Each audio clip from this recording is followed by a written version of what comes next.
Yo, what is good, my anime faithful? What is good, yo? Fairy Agon, my lord. I have been very curious about how the show is going to continue on, and to think that it's really just keeping up with now, showing us why these characters of our main cast are so like these side characters that have pretty much done our characters dirty in every turn that they can get.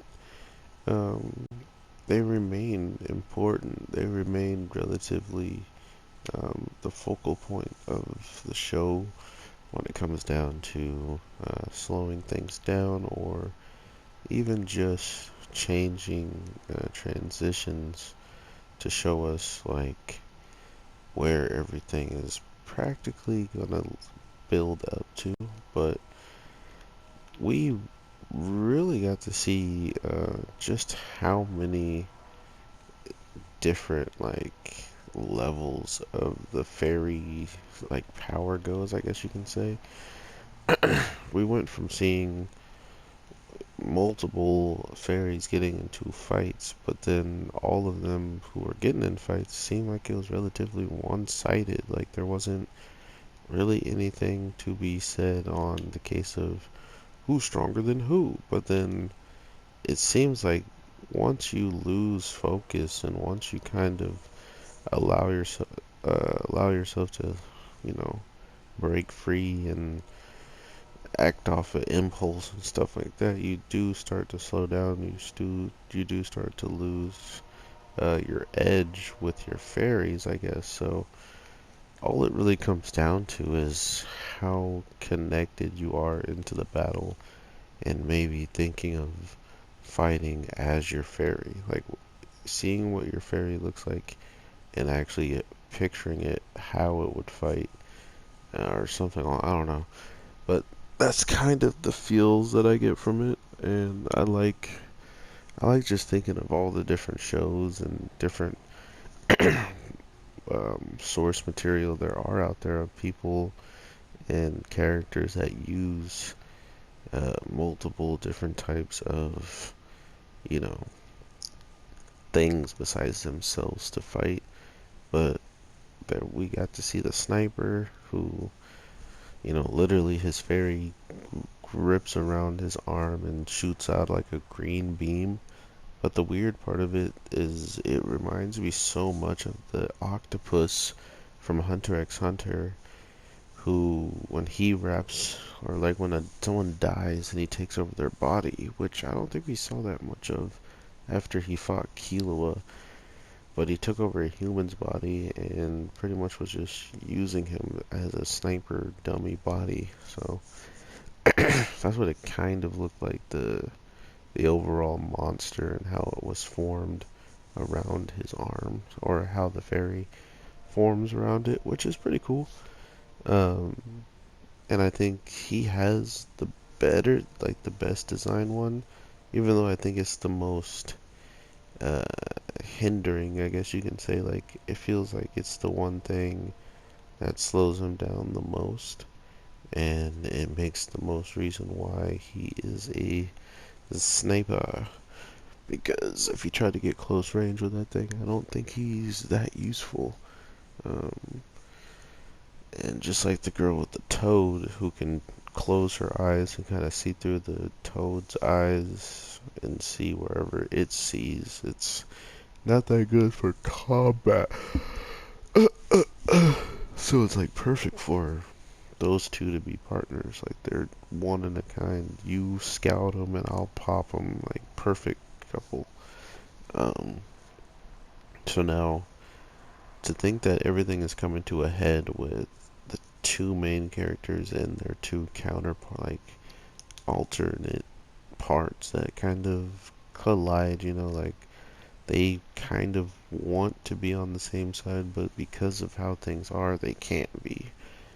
And that seems to be the same way for both of them. And in one case, the girl, our main girl, feels like she's much more closer to, dropping everything she's doing and going and kicking it with her friend, compared to the other guy who he's trying to, like, kind of rub salt in the wound of, like, oh, look at you, you abandoned us, you aren't even you're not one of the soldiers anymore, you're just with these scums and stuff, you know what I mean? Like, it's a very interesting, uh, direct direct showcase of how two sides of, the same coin of people who have this baggage, that now this baggage is not just baggage anymore, it's becoming a true threat to things that you actually are supposed to be standing for, things you're supposed to actually be protecting, and your sword is being stalled because you don't know if you're in the right or if you even would want to attack the certain person that you're attacking. So that's a big problem, and that's why certain battles could never be won with like certain people going against certain people. It's just a lot of people have morals, and even if they are in a position where they could lose, they still won't fight someone that they truly care about. So we'll see how that plays out. I think, oh my God, he hit Piccolo dirty. Um, I think we already have kind of an idea who's going to do something like that.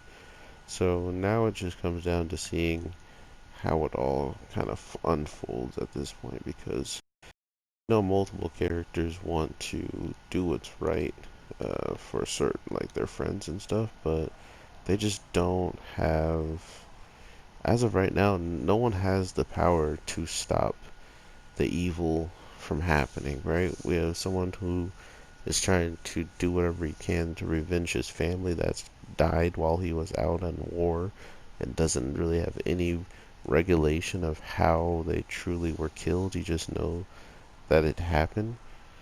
And on the other hand, the girl who wants revenge is, not so much doesn't know what happened, but knows everything, but can't understand why the one person she would love to be by isn't joining her side to exact revenge. So it's such a powerful tide and bond between these four characters, and they've been playing on it with season one, and there wasn't as much of it anymore in season one, and then with season two, it feels like now they got to focus on it, make it as believable as possible, because whatever comes at the end of all these episodes, I think it stops at I think it's 12, like it was 12 and 12. So whenever it stops, it's going to be something probably harsh, because this is now time. Both of them have saved each other, and for the two guys,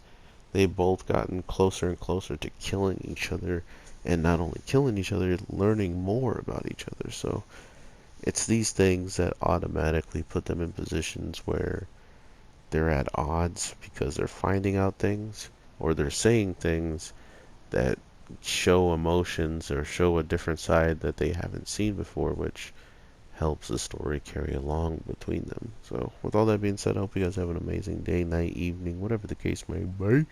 I am your boy, the Anime G, and I will definitely talk to you tomorrow if I have nothing else to record. So, hope you enjoyed the Black Clover, and I will talk to you in the next one. Peace.